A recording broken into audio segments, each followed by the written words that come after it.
Rescuers are continuing to pull people alive from the rubble of collapsed buildings in earthquake-ravaged Myanmar. But it has now been more than 72 hours since the powerful earthquake struck. Let's get more on the search and rescue efforts with Unni Krishnan, Global Humanitarian Director at Plan International, and he joins me now from Bangkok. Unni, thank you so much for your time today. Now, we are told that the first 72 hours is critical after a disaster. Now that that window has closed, what are you hearing from aid workers on the ground?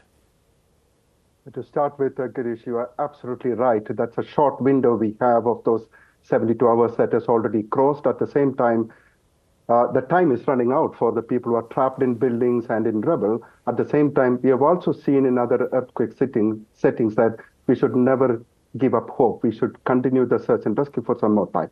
On the other side, it's evening time in Australia. Most of the children in Sydney or Melbourne will be getting ready to sleep.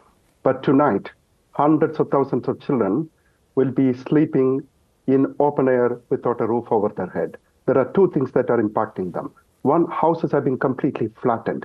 That's what my colleagues from Plan International who visited the Mandala region told me.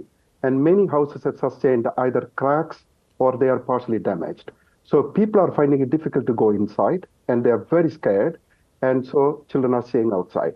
And every time when there is an aftershock, that is really pushing the boundaries of children's ability to cope, because human mind often works like a balloon.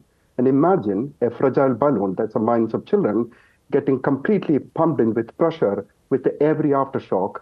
And that's creating a lot of concerns, anxieties, and they are scared. And aftershocks keep coming in that impacted areas. Yes, so many challenges in this unfolding crisis. So can you tell us, for those who do not have a roof over their head, what are their immediate needs at the moment?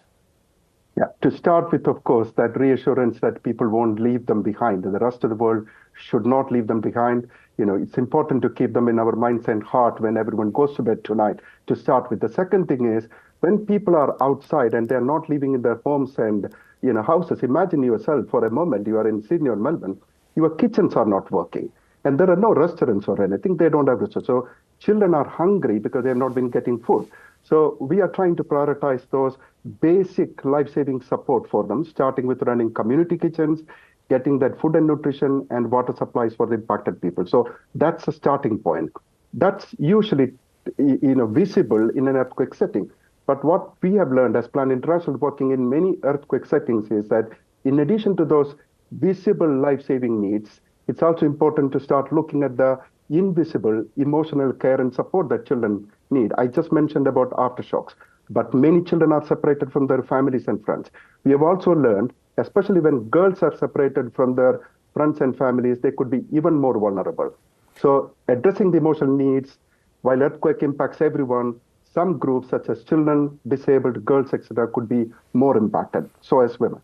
Yes, I mean, you have had so many years of experience in dealing with those emotional challenges post a disaster, during the disaster as well. Can you tell us some of, I suppose, the tools that are being used and can be used to address that, to help with the emotional toll of something so tragic?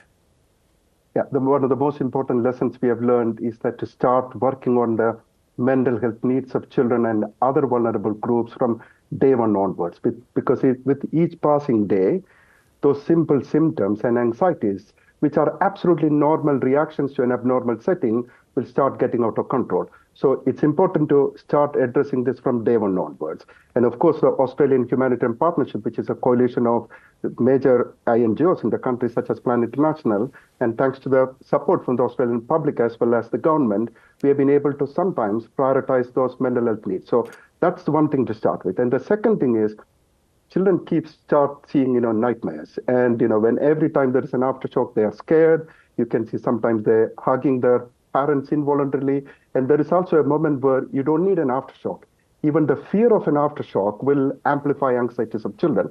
And the third thing we have learned is that over a period of time, left unaddressed, this could result in domestic violence. And many places, one of the most frightening things is when people start withdrawing, such as children don't engage in schools, and then adults do not necessarily go to work. So when they need money most, and when that economy needs that extra boost, people just may not be available. And most important, in the case of children, we have also learned this is no rocket science addressing the needs of the mind. by setting up some temporary learning spaces or sometimes child-friendly spaces where children can come, children can play, and most importantly, context that will remind a child to be a child is a starting point in addressing the mental health and emotional needs of earthquake survivors. And do you think that is happening? Do you think in the days and weeks to come that there will be these child-friendly facilities set up in Myanmar? We are already starting that work, and we are working on it. At the same time, Girish, I must also say something. At this moment, agencies such as Plan International, we are responding to unprecedented number of crises worldwide. 2 weeks ago, I was in Chad, Adre, the border point between Sudan and Chad. Today, Sudan is perhaps the biggest humanitarian crisis with more than 5 million children displaced. So we are stretched to our limit. We have very limited resources. So we welcome the 2 million contribution which Minister Julie Bishop has already announced. But this is a monster earthquake, perhaps the worst in 100 years, and perhaps the strongest in 100 years. People have lost everything. And Myanmar and Australia had a fantastic relationship. This is a moment we need to do more. And we sincerely wish, especially using time-tested mechanisms in the Australian government, such as the Australian Humanitarian Partnership, such as Plan International is a member. Then there is an Emergency Action Alliance, which I believe ABC also supports. So we need to use time-tested mechanisms to get more resources. And the fact that most of these agencies have strong presence, for example, Plan International has been working in Myanmar since 2008. We have strong partnership with local communities. And already some funding from the Australian government and the public has been reaching there even before the earthquake. So that works. We need to strengthen and we need to get more aid there. Yes, and speaking of more aid, I mean, what does Plan International think of the United States, a very big aid donor, pulling back its U.S. aid initiative? And how might that impact on the work that you guys are doing? Yeah, so what we are currently witnessing right now is, if you look at the case of Myanmar, a few weeks before the earthquake, Girish, the UN announced the 2025 humanitarian plan. And as of today, less than 35% pledged by donor government. So we were already dealing with an extreme situation with very limited resources.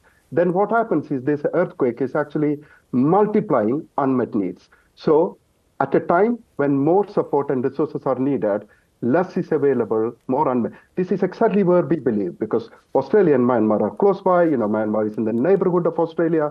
We wish Australia really steps in and provide that resources that are needed so that we don't leave any children behind in that earthquake setting. Okay, Unni Krishnan, we're going to have to leave it there, but we wish you and your colleagues well in helping Myanmar recover. Thank you so much. Thank you, Girish.